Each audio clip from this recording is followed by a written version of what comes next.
सातपूर परिसरातील पपाया नर्सरीजवळील सौभाग्य लॉन्स परिसरात रविवार 25 जानेवारी रोजी संध्याकाळी 8च्या सुमारास धक्कादायक घटना घडली।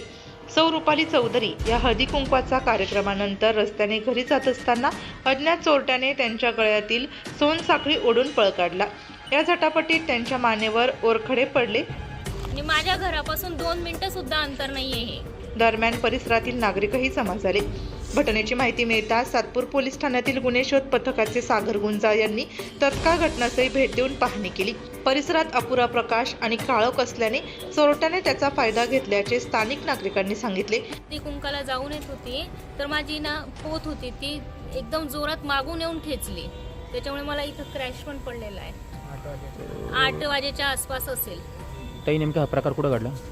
आपण जिथं उभे जोशी डॉक्टर नर्सिंग होमच्या शेजारीच समोरच। किती तोळ्याची? ते नाही मिक्स होती, माझी सोन्याची नव्हती।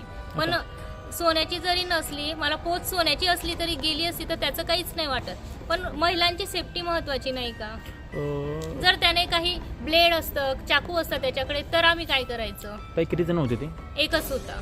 गाडीवर होतं का पाईप होता? पाईप होता। वरनं व्हाईट शर्ट होता आणि ब्लॅक पॅन्ट होती आणि केस असे थोडे इथं कुरडे वाटले मला, कारण तो मागून होता। मी जस्ट पाहिलं तोपर्यंत धावत गेलेला होता तो। या घटनेमुळे परिसरात भीतीचे वातावरण निर्माण झाले असून नागरिकांनी रस्त्यावरील प्रकाश व्यवस्था तसेच पोलिसांची गस्त वाढवण्याची मागणी केली आहे।